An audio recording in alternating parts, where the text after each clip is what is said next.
On October 21st, IBJ unveils the 2025 Women of Influence. Join us to celebrate Indy's most inspiring leaders and hear the powerful stories behind their success. Don't miss this moment. Register now at ibj.com/influence2025.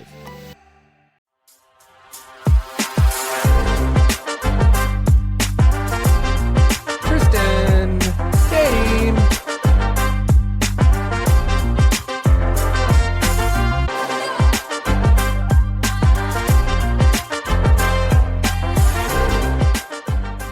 Welcome, everyone. It's Peter Dunn, and this is the Pete the Planner Experience.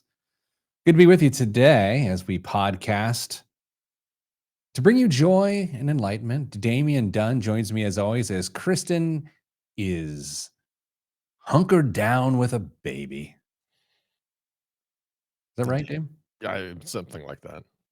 Okay, so anyway, Kristen has a baby. I checked in on her this week. I said, "How are you? And how are your baby?" And she gave me a thumbs up or something like that. She said, "We're fine, tired, but thanks." Have you talked to her? Yeah, and she told me that actually they've got her doing chores already. So, just trying to break out of that lazy, not let that lazy baby phase really ingrain itself, but, get out there and, feed the critters and clean the stalls and all that fun stuff. Dame, the next 3 weeks have me going to the greatest cities in the world. Oh?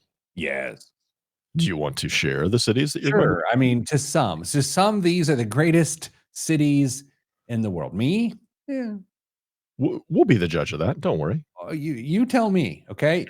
How about this? You rank the city from 1 to 10. Okay, that's fair.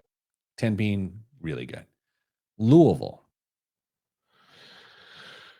I mean, if you go there for the right reasons, Louisville's pretty nice. Business. 6.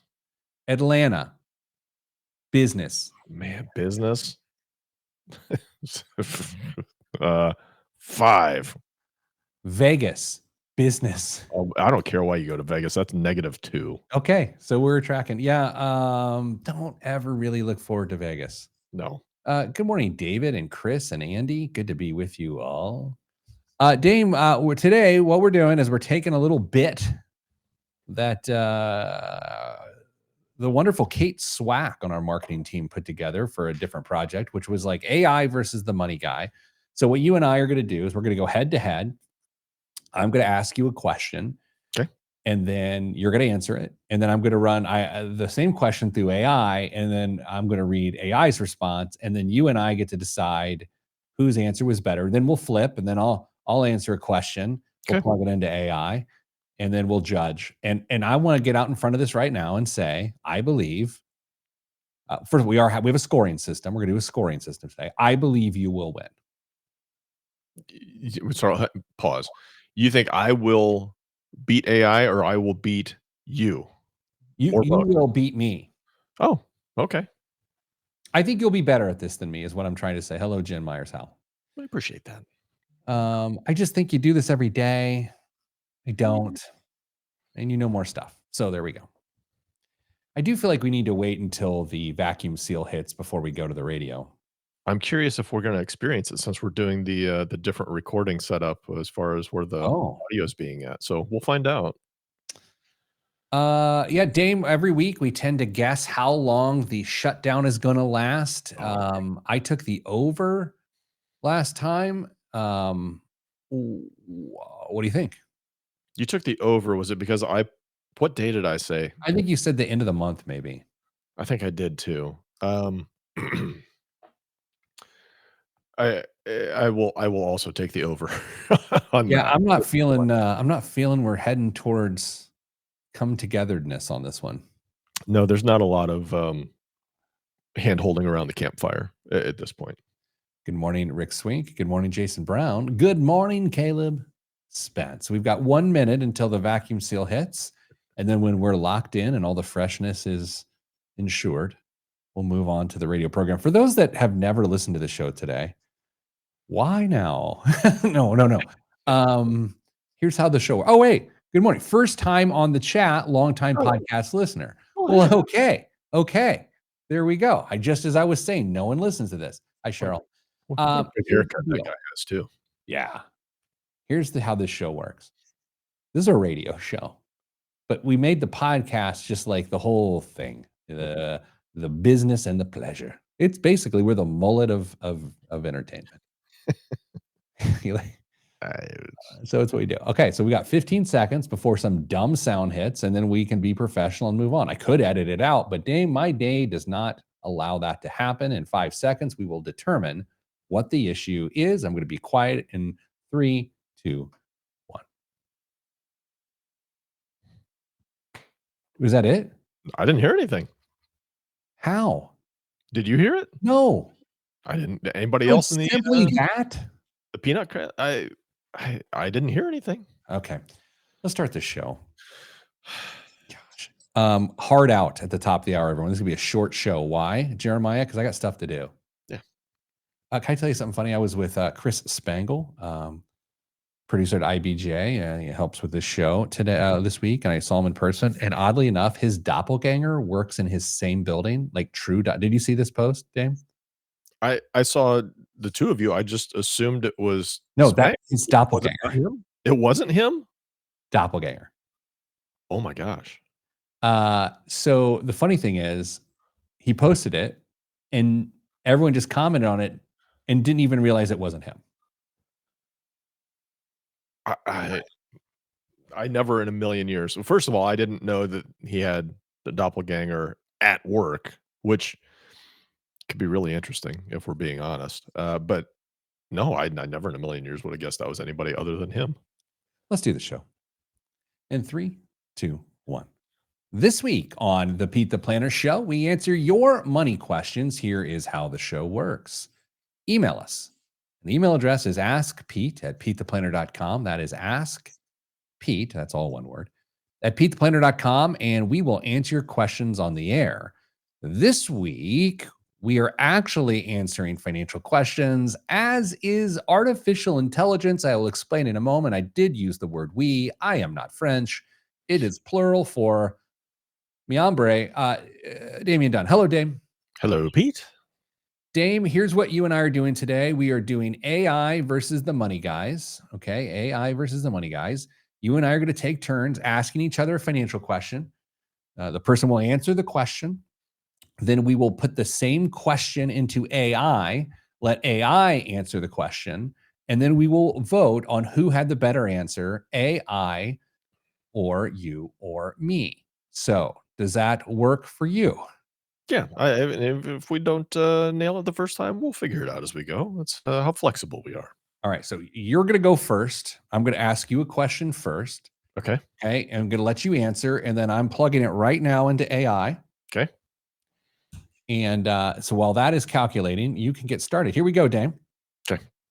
Dame, I have $7,000 on a credit card at 25% interest. Okay. I also have $9,000 sitting in an emergency fund earning 4.5%. Should I use some of that money to pay off the card or keep the savings intact in case of emergencies? I'll hang up and listen. Well, thanks. Thanks, writer, caller, whoever you are. Pete, we've talked about this for years at this point. One of the first questions I would ask that I won't get an answer to here is, how was that debt accumulated? Was it a one-time thing that was kind of out of their control, and at that point they didn't have any kind of an emergency fund, or they didn't want to dip into it? Is it a pattern of consumer spending that they've built up over the years? I would want to make sure that we address, before we even get to how we're going to pay that off, just to make sure that, hey, we've got a plan. If it's an issue, then we're going to try and prevent this from coming back. Because the last thing we want to do is say, you know what, use that emergency fund to pay this off, and then you find yourself right back in this position in fairly short order, and now you don't have any kind of cash background and all the debt, or most of the debt, that came back. So making sure that we're not going to make a decision that's going to unstabilize our financial situation in the short term, I think, is really, really important. I think you would agree with that.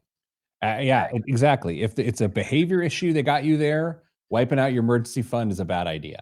Yeah. Right? That's what you're saying. And if you're saying if it's circumstance that got you there, then go ahead and wipe it out and then use what that payment would have been to rebuild your savings account. That's basically what you said, right? Yeah, that's pretty much what I said. Once we kind of get that established, then we can say, okay, now let's take a little bit closer look at what the cash flow looks like because we want to make sure that there's some kind of margin in there that you can use to rebuild the emergency fund if that's the route we go.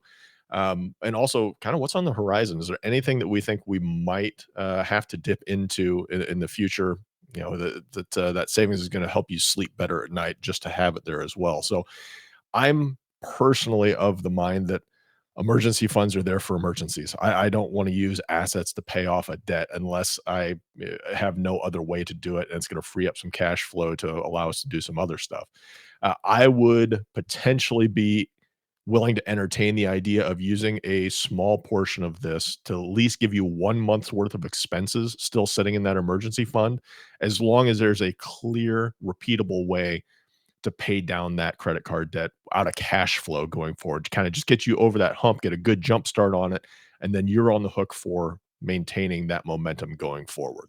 All right. Do you want me to use a robot voice? Wait, can I use a robot voice or is that too distracting? Way too distracting for me. Okay. How about a smaller robot? How about a smaller robot? Still distracting. Using some of your emergency fund, this is AI, using some of your emergency fund to pay off high interest rate credit card debt could make financial sense given the interest rate difference. Your credit card is accruing interest at 25%. This is literally just restating what the person said. While your emergency fund is only earning 4.5%, mathematically paying off the card reduces the amount of interest you're paying much more than you'd gain by keeping the full savings intact. However, you also want to maintain enough cash for genuine emergencies. A common approach is to partially pay down the debt, perhaps using enough of the emergency fund to make a significant dent in the balance while still retaining a safety cushion. Before doing so, how stable is your income? Do you have other sources of emergency funds? And how quickly can you build your emergency fund? That's the answer. Dame, you blew it away. You blew it away. It felt really similar. It did, but the nuance of this is how did you get the debt? That's what matters. Yeah, that's true. That didn't come up. So yeah, I think the human behavior side of things really pushes my answer over the top. I will agree with that. All right, so I'm loading up the one for me. You can read it to me. I want to put it in chat here real quick and let it work. Go ahead and read it to me. Next question. My partner and I are debating whether to buy a house. We both make around $80,000 US dollars and can afford $2,800 per month for housing. We have $60,000 saved. Should we buy now or wait? $60,000 saved. I think the question would be, is that include the emergency fund or not? If it includes the emergency fund, then I would say, let's think about this for a second. 160 by 12,000. I bet their household income is roughly $9,000 a month. So they would need $27,000 in an emergency fund, which means that $33,000 is saved for the house. I bet with that level of a payment, they can afford roughly, $400,000 house or something like that, which means they'd have less than a down payment of 10%. I would say I'd like them to get to another $7,000-8,000 in savings before they buy, if in fact that $60,000 consists of the emergency fund. If it does, if they have a separate emergency fund, then I think they could buy now. That is my answer. That is what I'm going with. Yeah, Okay? I think that's very reasonable. I think I'd be really curious as to where they figured they could afford $2,800 a month on their monthly payment. Because as we start to back all those numbers out, we get down to an assumed $9,000 of income. We're 2,800 is a pretty darn big chunk of that. Here's what AI says. Here's some points to evaluate because it depends. $2,800 monthly budget could support a mortgage of $350,000 to $450,000 range. By the way, damn, I knew off the top of my head. Nice. Market conditions of housing prices or interest rates are high in your area. Of course, blah, blah, blah. Do you plan to stay in the home for at least 5 to 7 years? Buying is more advantageous the longer you remain in the home. Great point. Emergency fund after down payment and closing costs, will you still have reserves for emergency and home maintenance? Rent versus buy, compare current rents to projected mortgage costs. I think that is just a true point, but if you can afford to buy, it's almost always better to buy compared to rent. So that's a weird point. In general, you're financially positioned to buy, but timing should align with personal goals and local market dynamics. I disagree about the market dynamics thing. I think the personal goals thing is obvious. And I think the only point that really matters here is the $60,000 filled with part of your emergency fund or not? I'll say I have a slightly better answer than AI, but it definitely flags some things that I just blew past because anyone is going to determine if it fits their goals. What do you think? Be honest with me. I honestly, I think your answer was better than AI. I think it was again nuanced. It was tied into it, and it's it feels a little bit more individualized. Here's what we're noting as we go into the break here. I'll speak for myself. I have not pre-planned these questions. We planned the questions, but I've not read them and thought through them. And I'm just plugging them to AI. So we have the same information. Mhm. But what you and I have is pattern recognition. We've Sure. done this long enough to know what's really going on in the situation. So coming back after the break, more AI versus the money guys right here on the Pete the Planner Show. I'm Pete the Planner. This portion of the program is brought to you by Herculean Meal Prep. I'm so excited today to reach for my favorite meal from Herculean Meal Preps. That's steak and eggs. Those steak and eggs. Is it brunch? Is it lunch? Is it breakfast? Yeah, it's all of them. And here's what I know about it. I am locked in and trying to hit my fitness goals right now. And one of the toughest things about trying to hit fitness goals is the input of food and how it impacts not only your performance, but the end result and the output you're looking for. What I love about this is it's an entire tasty meal, and I know the macros. I know how many carbs are in it. I know how much fat's in it. I know the calories. I know the protein, and I know the sodium.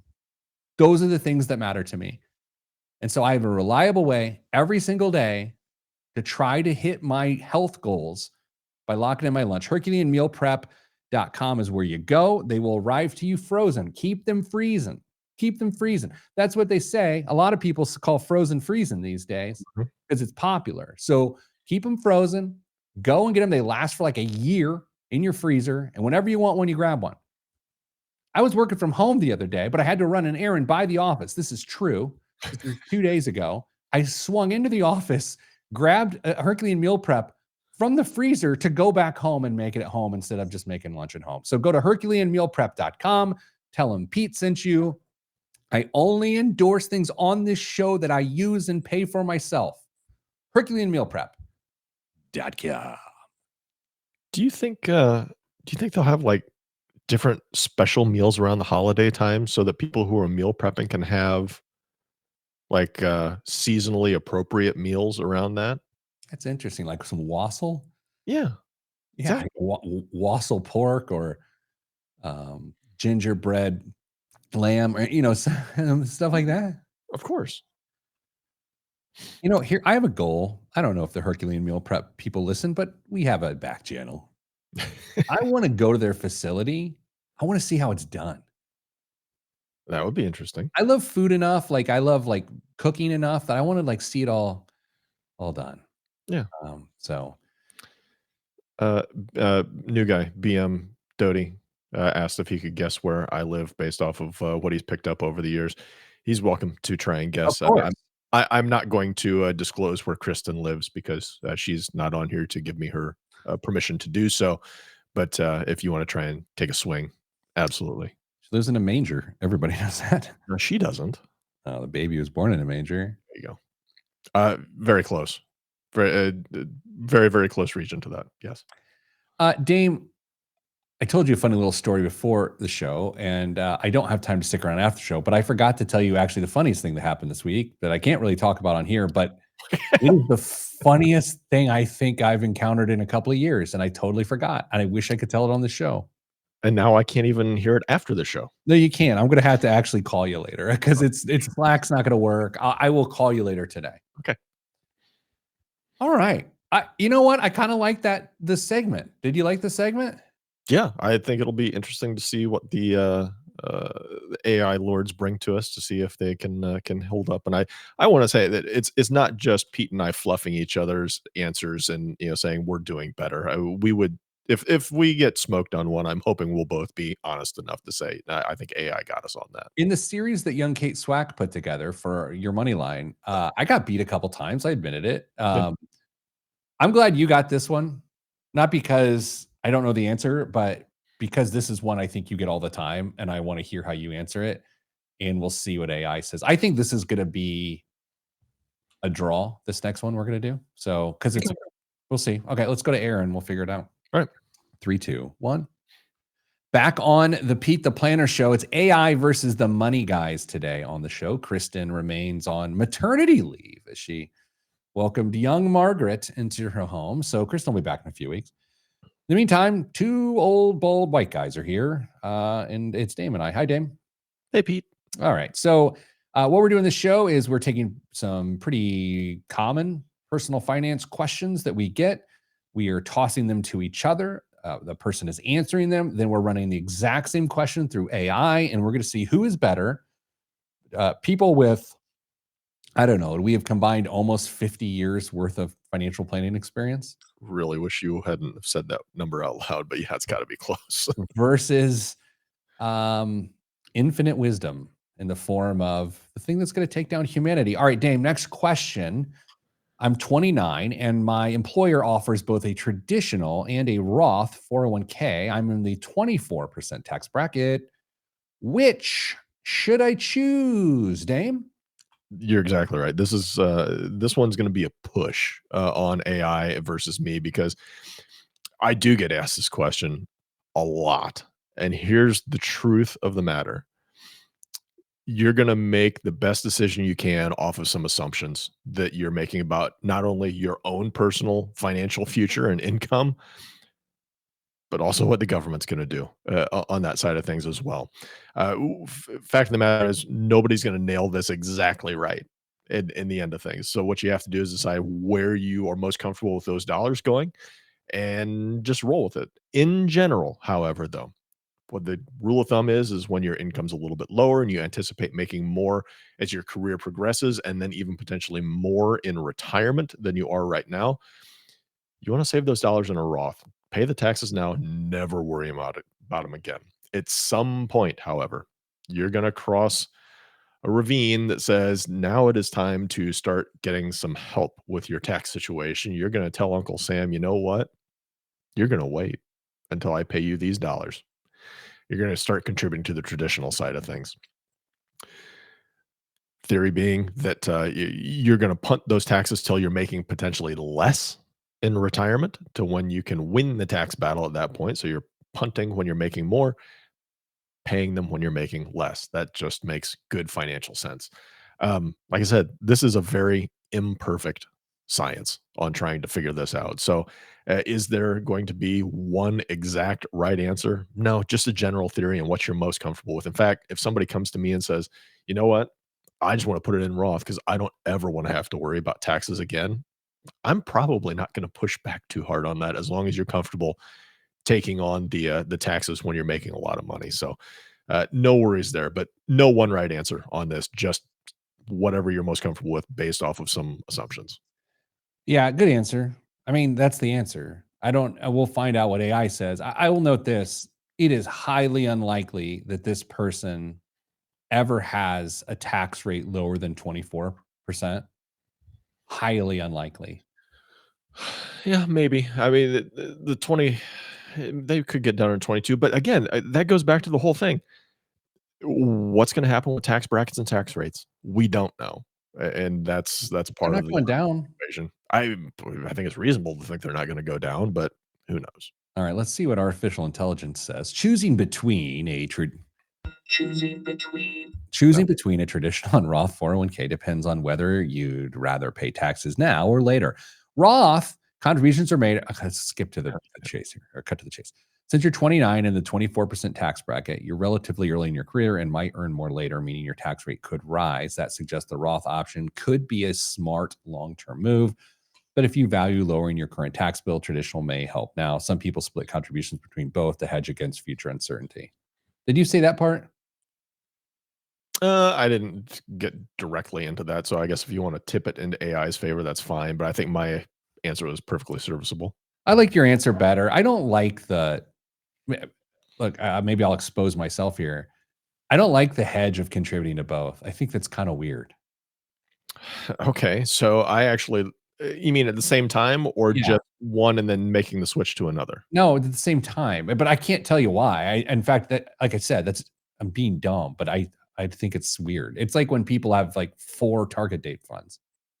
Well, I think that's way weirder than contributing to both a traditional and a Roth at the same time. But personally, this is a little outside of the lane that you were going down. I love it when people have money in both a Roth and traditional when Totally. it comes to retirement. So don't think we're necessarily saying, be all in for one and just maybe dabble a little bit in the other. If you can focus some earnings in one and then make that switch to the other, I think it gives you a ton of flexibility as you approach retirement. All right, hit me on the next one. My car's paid off. Congratulations. But it's 11 years old with 165,000 miles. Can I afford a $500 payment?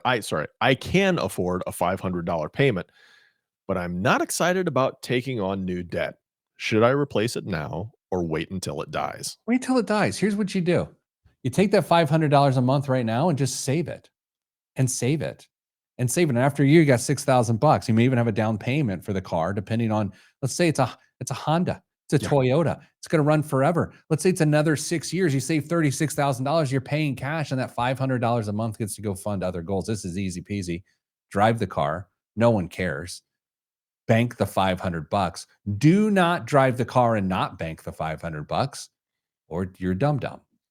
That is exactly what you should do. There's no other conceivable good answer.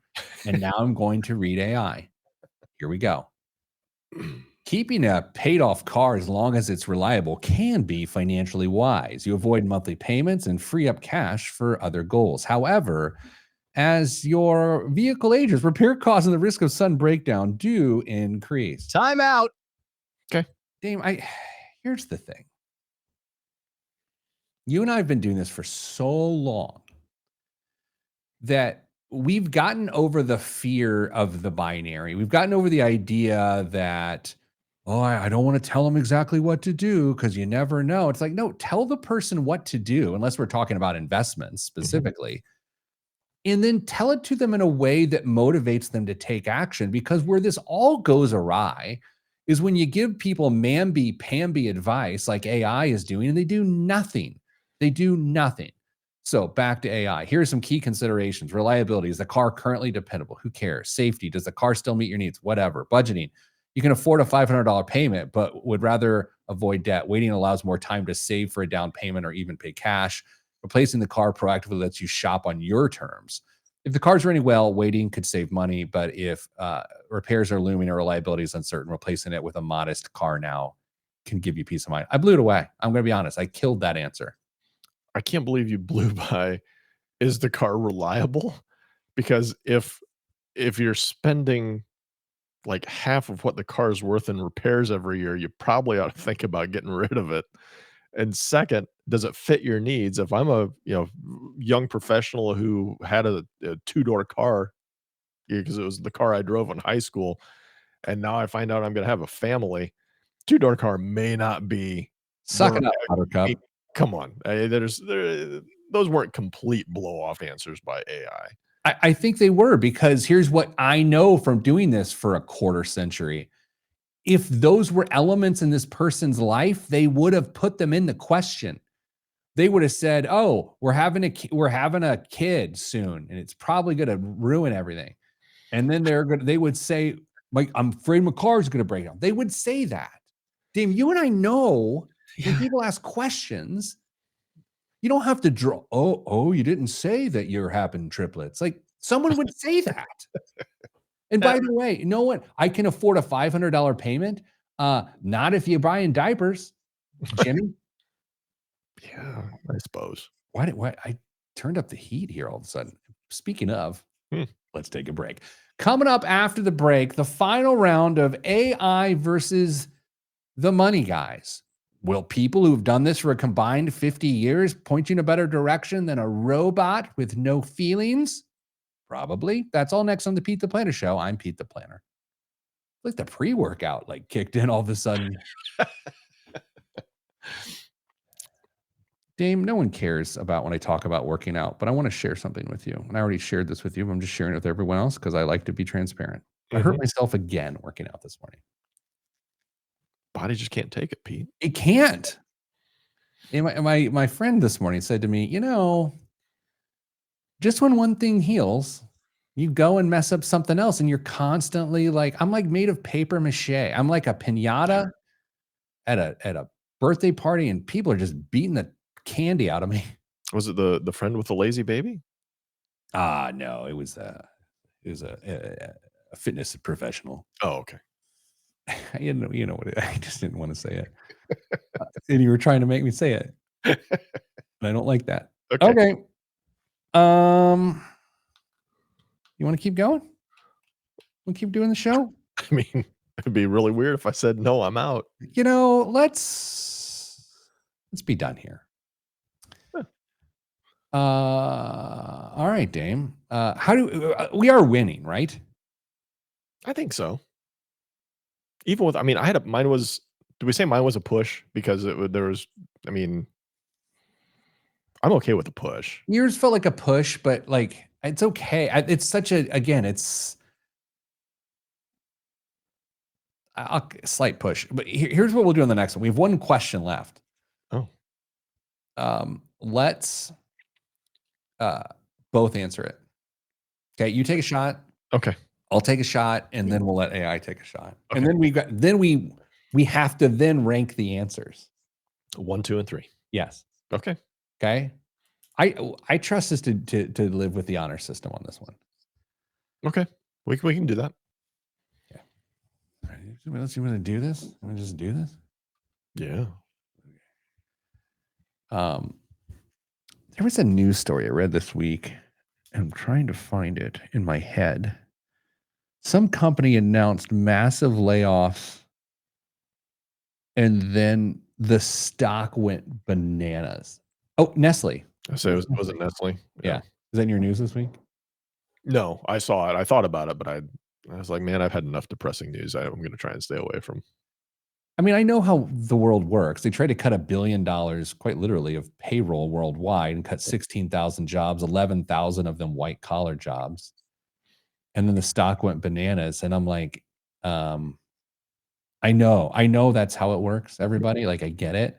But every time I see it happen, it still pings a little bit. Sure. Not pings/stings. It's never that fun. No. Oh, thanks, Nestle Quick Bunny. Okay. In 3, 2, 1. Back on the Pete the Planner Show, artificial intelligence continues to serve a really good role in a lot of people's financial lives. I think it can help you day to day in work and your home life and relationships for that matter. But can it give personal finance guidance? Because there's nothing more nuanced than your financial life. Dame, before we get back to you and I answering a question and then putting it through AI and then voting on who has the best answer, I have a hot take I'd like to share with you. Oh? And I'm actually, now that I said I have it, I'm now nervous about saying I might pull back on this. It's going to anger some who listen, who find us credible, and it will hurt my credibility, but I'm going to say it, and it will not, do you want to step far away from this as just a listener and observer? I recommend that. Okay. But do you? Can I not wait until I hear what you say? I would recommend stepping away first. Trust me. All right. Okay, here we go. I would trust AI to give me investment advice before I would trust it to give me personal finance advice. Okay. You, unpack that a little bit for maybe people who are, just kind of dabble in this area or only get to this space with like 401k or employer sponsored retirement plans. What's the difference? Okay. So Number one, AI is fed with data and systems.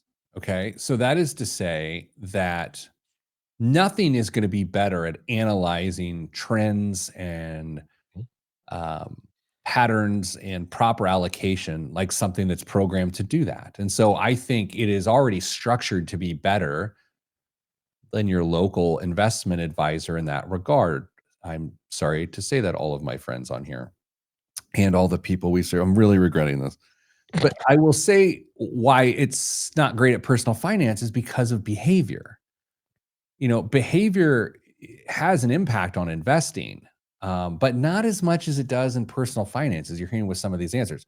I am not saying everyone listening to this should have AI run their investments. In fact, don't do that.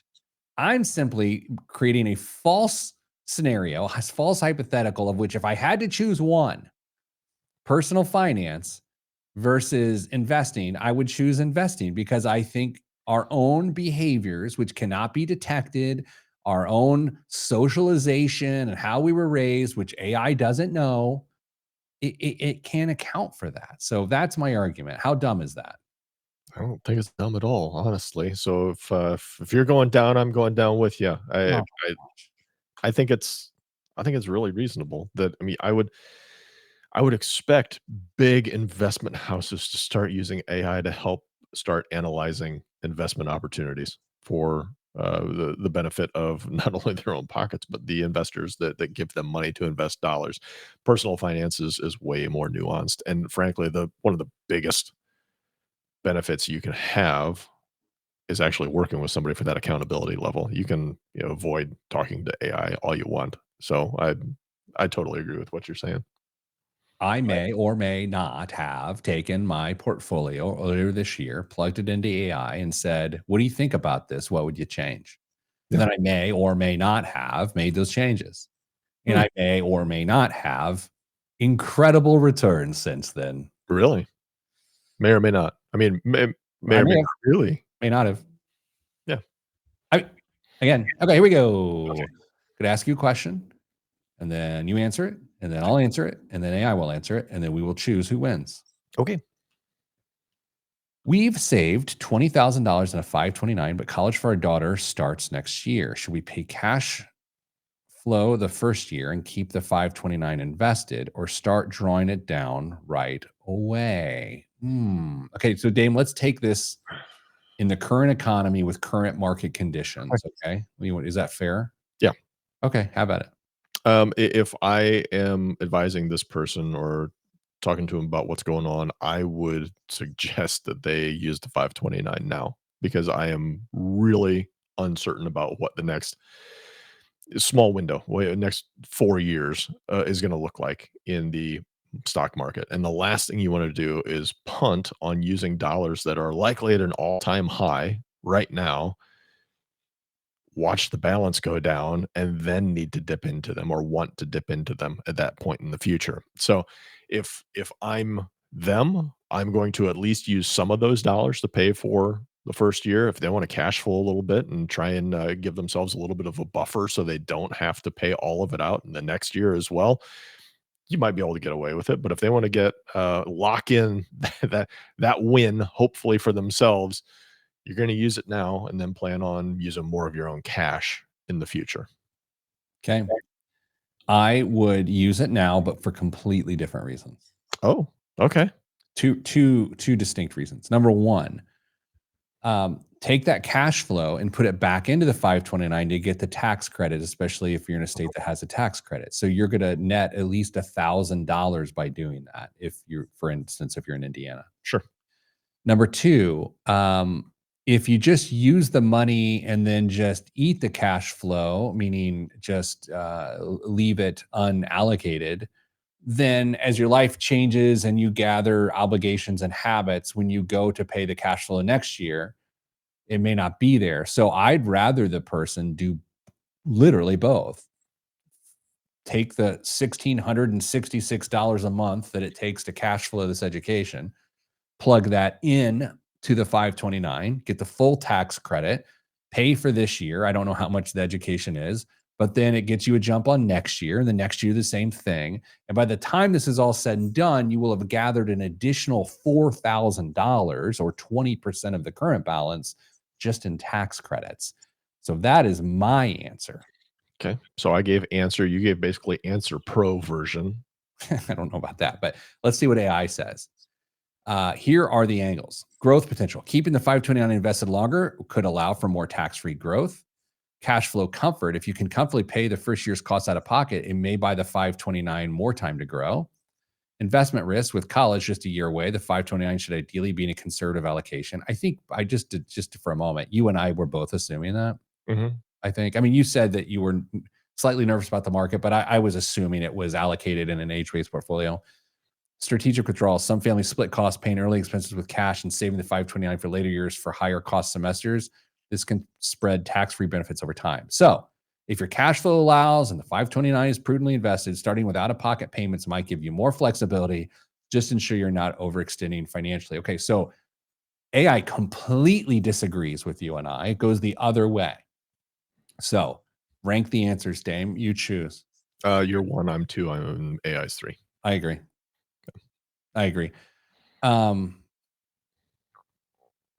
let's do this though. I'm going to put I live in the state of Indiana in here. Oh, yeah, sure. See if that changes things up. Because you and I, well, at least I made that assumption, which arguably is not fair. A bigger tax credit, by the way, in the state of Indiana, if that's where you're listening to us, than $1,000 now. Okay. All right, I'm trying to get to the. Come on, AI.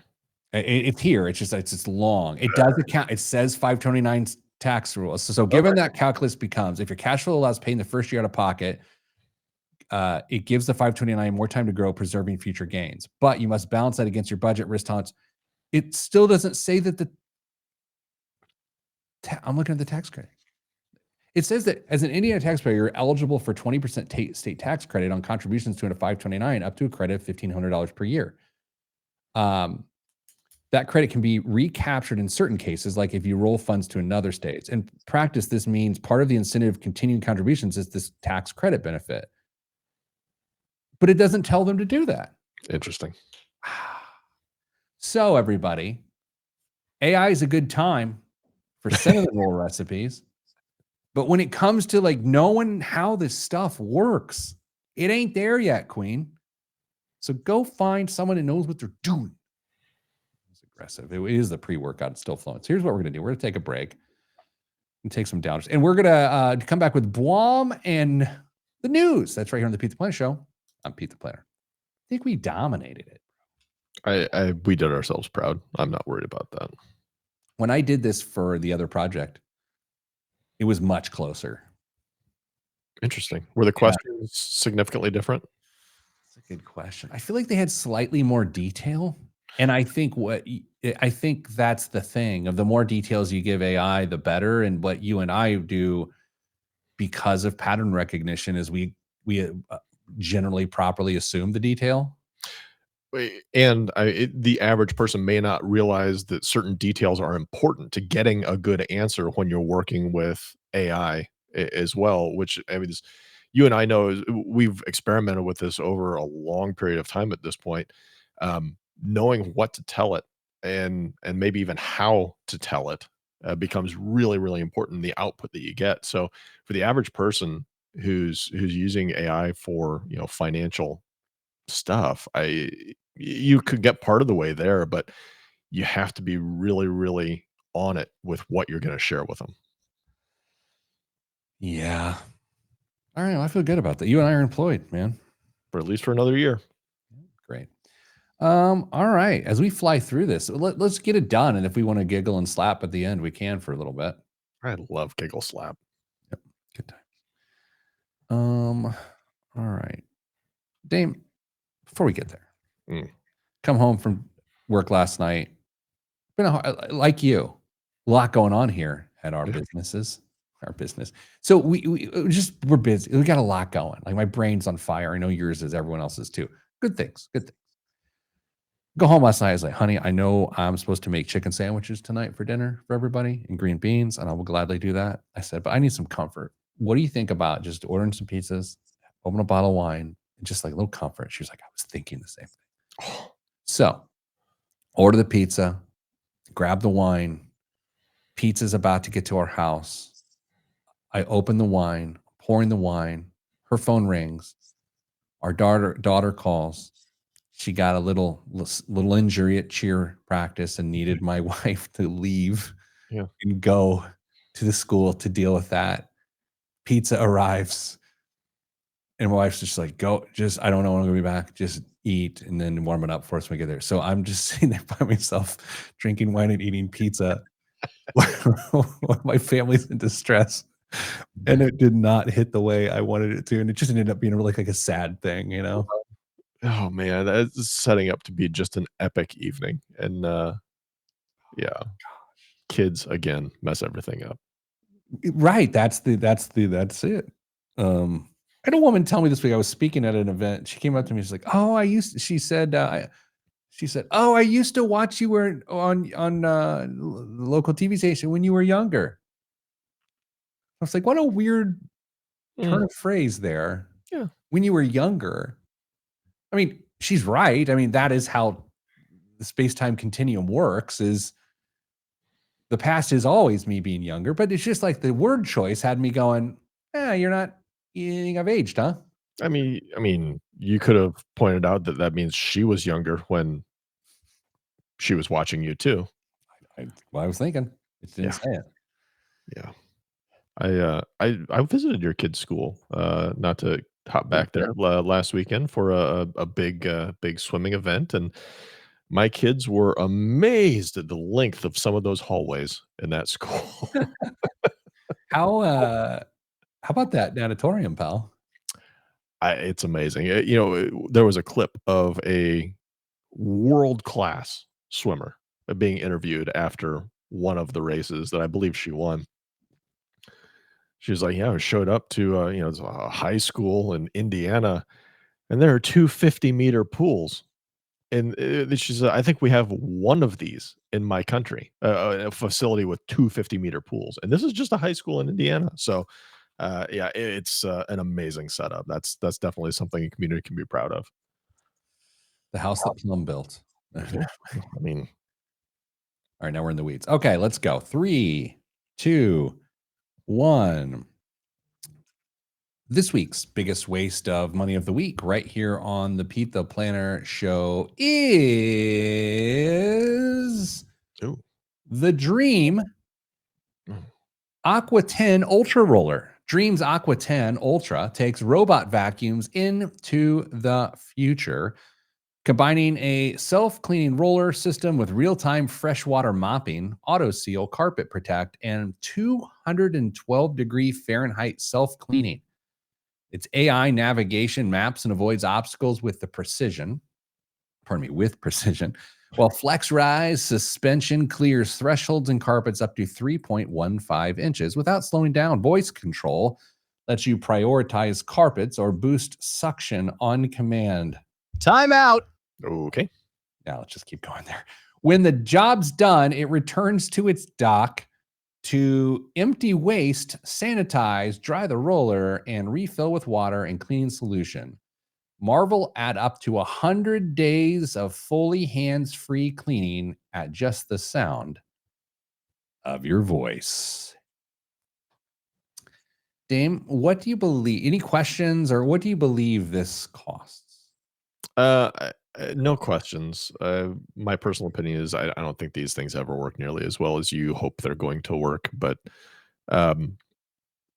this is going to be like $1,000. List price $1,599. Currently on sale at Amazon for $1,279. And we're going to do something we never do on this show. We are actually going to read a 1-star review of this product. Oh, won't let me in. Oh, boy, that backfired. Oh, boy. Just wanted to read a 1-star review. Let me see what I can try. Okay. Boy, that really I mean, I haven't had something backfire that bad. Oh, here's one. I've been a long time Dream customer, X40 and X50 owner, and while the vacuuming and mopping performance of the Aqua 10 Ultra Roller is excellent, the overall reliability and product quality are disappointing.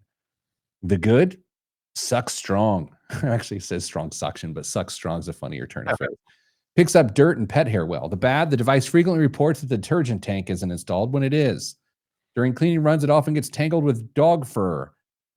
The dustbin clogs quickly. The robot has crossed no-go zones. I set up the app, which undermines its reliability and dependability. So, Dame, this is your point. I feel like that's the whole experience with that. Yeah. It sounds great. The box looks amazing. The promises are gigantic. And in reality, it's just going to be a mess. All right, Dame, what's in the news this week?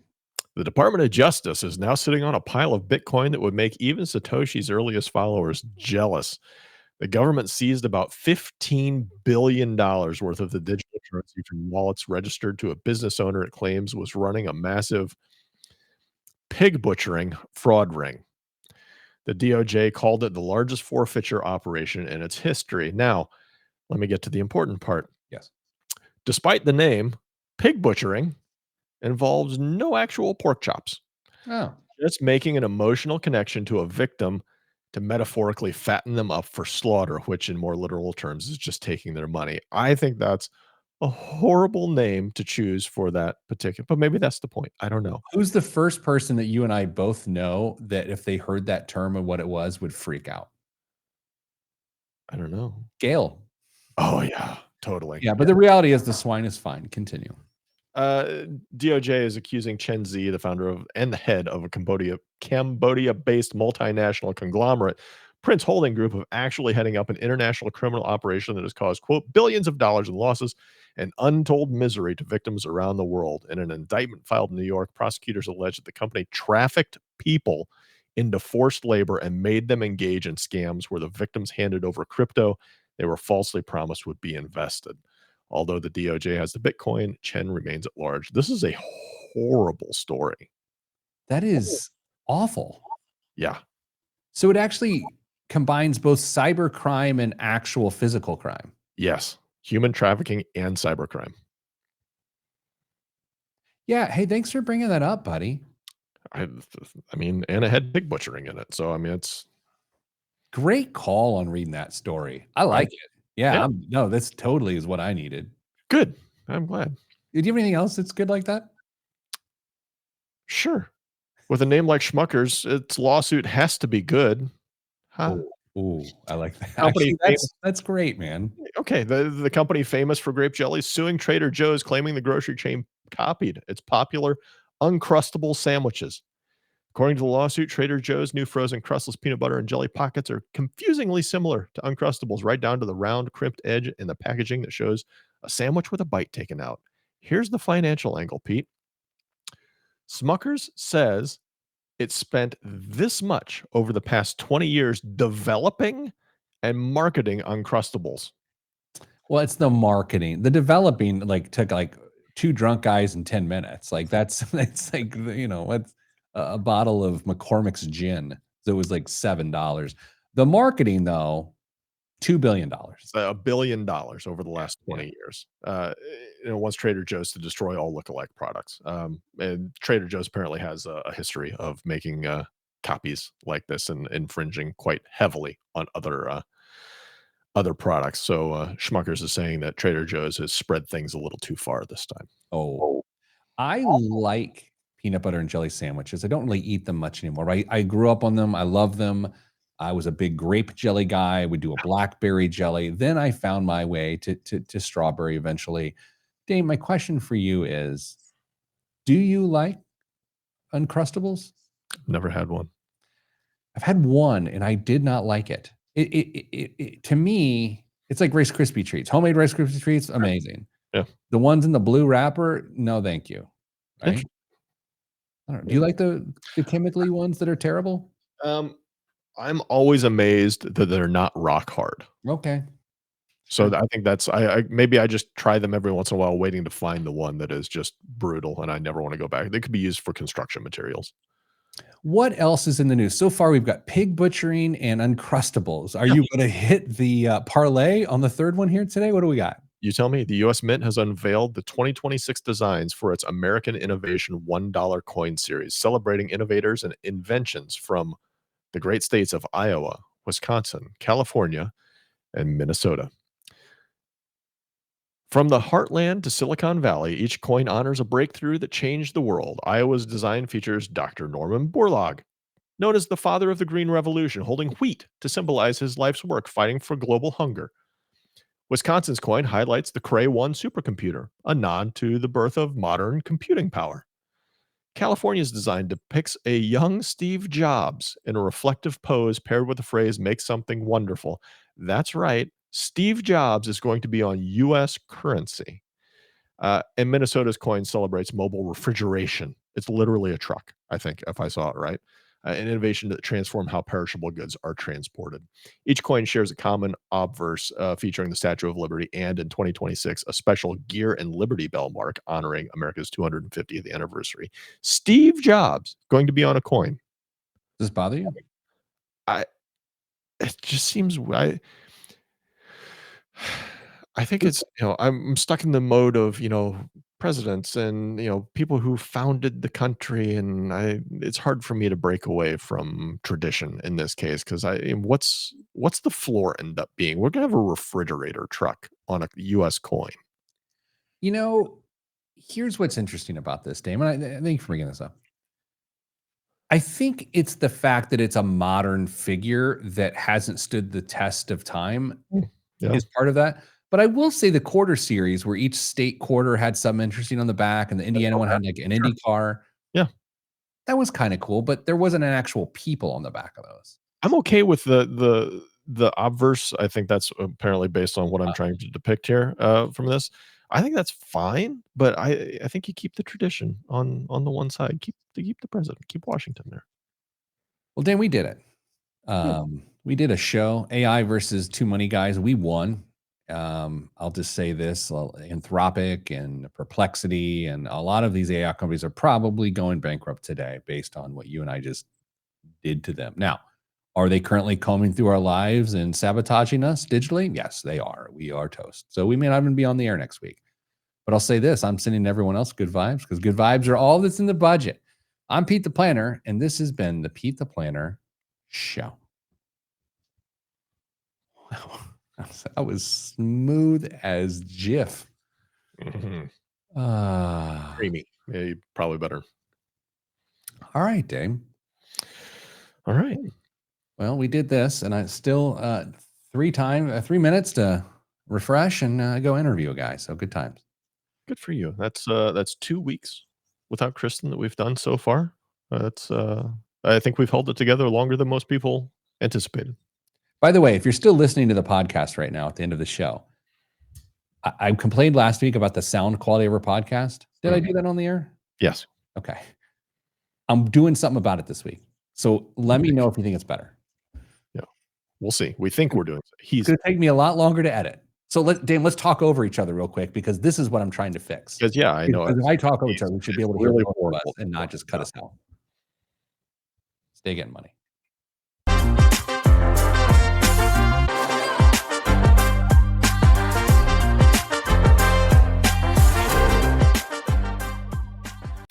I'm Tiffany Souter, mom of 4, wife, entrepreneur, and host of the Life of And podcast.